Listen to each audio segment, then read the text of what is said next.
সুপ্রিয় সম্মানিত সুধী দর্শক মণ্ডলী, নিয়ে চলে এলাম আজ 4ই জানুয়ারি রোজ রবিবারের আবহাওয়ার সর্বশেষ পূর্বাভাস নিয়ে। কেমন থাকবে আজ সারাদিন সহ রাতের আবহাওয়ার পরিস্থিতি রইল বিস্তারিত এইমাত্র পাওয়া তাজা আপডেট। দর্শক মণ্ডলী, আগামী কয়েকদিন উত্তরবঙ্গে বৃষ্টির পূর্বাভাস জানিয়ে দিল আবহাওয়া অধিদপ্তর। সেই সঙ্গে সঙ্গে দেশের উত্তরের কিছু কিছু বিভাগে বৃষ্টির সম্ভাবনা রয়েছে।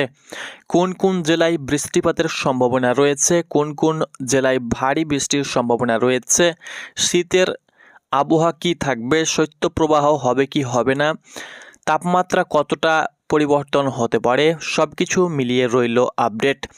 আপনি কোন জেলা থেকে ভিডিওটি দেখছেন অবশ্যই আপনি আপনার জেলার নামটি কমেন্ট বক্সে লিখুন এবং প্রতিদিনের নিয়মিত আবহাওয়ার পূর্বাভাস পেতে অবশ্যই চ্যানেলটাকে সাবস্ক্রাইব করুন। দর্শক মণ্ডলী, উত্তরবঙ্গে বৃষ্টির পূর্বাভাস দেওয়া হয়েছে। দক্ষিণবঙ্গের বিভিন্ন জেলা থেকে বৃষ্টি হবে সেটাও কিন্তু আপনাদেরকে জানিয়ে দেব। উত্তরবঙ্গের রংপুর, সেই সঙ্গে সঙ্গে ময়মনসিংহ, এইদিকে রাজশাহী বিভাগেও কিন্তু বৃষ্টির সম্ভাবনা রয়েছে। জানুয়ারির শুরুতে শীতের ছন্দপতন হতে না হতেই পশ্চিমী ঝঞ্ঝার দাপটে দক্ষিণবঙ্গে সামান্য বাড়ল কিন্তু তাপমাত্রা। সেই সঙ্গে সঙ্গে উত্তরবঙ্গেও কিন্তু তুষারপাত বেড়েছে। শনি ও রবিবার দক্ষিণবঙ্গের তাপমাত্রা কিছুটা বাড়লেও উত্তরবঙ্গের আবহাওয়া কিন্তু একই পরিমাণ রয়েছে। উত্তরবঙ্গে দার্জিলিং সহ 4 জেলায় বৃষ্টির পূর্বাভাস দেওয়া হয়েছে। সেই সঙ্গে সঙ্গে শনিবার বৃষ্টি হতে পারে, রবিবারও কিন্তু বৃষ্টি হতে পারে দার্জিলিং, কালিম্পং, আলিপুরদুয়ার এবং জলপাইগুড়ির জেলায় কিছু কিছু অঞ্চলে। দার্জিলিংয়ের পার্বত্য উঁচু এলাকায় তুষারপাতের সম্ভাবনা রয়েছে।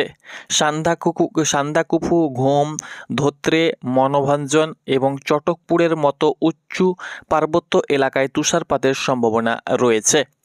সেই সঙ্গে সঙ্গে এদিকে দেশের দিকে যদি আমরা যাই তো রংপুর বিভাগের কিছু কিছু জেলায়, রংপুর, সেই সঙ্গে সঙ্গে রংপুর, তার সঙ্গে সঙ্গে রাজবাড়ী, সেই সঙ্গে সঙ্গে গোরাঘাট, ঠাকুরগাঁও, এদিকে দিনাজপুর, বালুরঘাট, সেই সঙ্গে সঙ্গে ময়মনসিংহ বিভাগেরও কিছু কিছু অঞ্চলে মেঘ কিন্তু ঢুকতে প্রবেশ করেছে, অর্থাৎ মেঘ ঢোকা প্রবেশ করেছে। কিছুদিন পরেই কিন্তু বৃষ্টির সম্ভাবনা থাকবে। তবে উত্তরবঙ্গের দার্জিলিং, জলপাইগুড়ি, কুচবিহার এবং কুচবিহার সহ কিছু কিছু অঞ্চলে কিন্তু বৃষ্টি আজও কিন্তু হওয়ার সম্ভাবনা রয়েছে। কিছুক্ষণ পরেই বৃষ্টির সম্ভাবনা থাকতে পারে, কারণ প্রচুর পরিমাণে কিন্তু উত্তরে মেঘ রয়েছে। দর্শক মণ্ডলী, এবার জানিয়ে দেব আগামী কয়েকদিন অর্থাৎ আমাদের স্যাটেলাইট রাডার চিত্র কি বলছে সেটি কিন্তু আপনাদেরকে জানিয়ে দেব বিস্তারিত। দর্শক মণ্ডলী, আপনারা দেখতে পাচ্ছেন একটা মৃদু ঘূর্ণাবর্ত কিন্তু সাগরে কিন্তু উৎপন্ন হচ্ছে। এর প্রভাবে কিন্তু একটা ঘূর্ণিঝড়ের সম্ভাবনা থাকবে কি থাকবে না সেটাও কিন্তু আমরা দেখব। তো মৃদু যে ঘূর্ণিঝড় একটা তৈরি হচ্ছে বা ঘূর্ণাবর্ত, সেটি কিন্তু মৃদু, একদম হালকা, সেটি কিন্তু শ্রীলঙ্কাতে আছড়ে পড়বে। কোনো প্রকার বাংলার দিকে প্রভাব কিন্তু থাকবে না। তবে দক্ষিণবঙ্গের কিছু কিছু অঞ্চলে কুয়াশার দাপট অনেকটাই কমবে।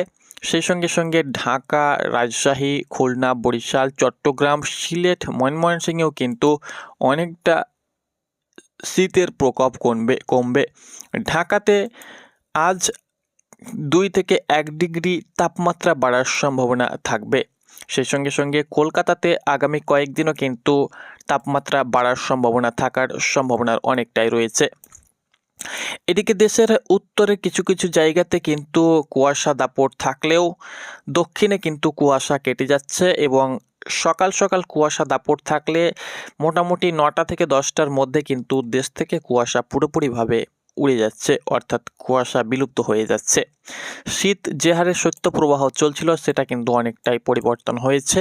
তবে পশ্চিমী ঝঞ্ঝার কারণে উত্তরের যে মেঘ সেটা কিন্তু ঢুকতে প্রবেশ করেছে। এর প্রভাবে উত্তরের বিভিন্ন অঞ্চলে কিন্তু বৃষ্টির সম্ভাবনা রয়েছে। তো আপনারা যারা চাষি ভাই রয়েছেন অবশ্যই সেচ সেভিস কাজ যেগুলো রয়েছে আপনারা অগ্রিম করতে পারেন, কারণ উত্তরবঙ্গের কিছু কিছু জেলায় বৃষ্টির সম্ভাবনা রয়েছে এবং রংপুর বিভাগের কিছু কিছু অঞ্চলে বিক্ষিপ্ত হালকা থেকে মাঝারি বৃষ্টির সম্ভাবনা থাকবে। তো রইল বিস্তারিত আপডেট। পরবর্তী আপডেট পেতে চ্যানেলটাকে সাবস্ক্রাইব করুন। ধন্যবাদ।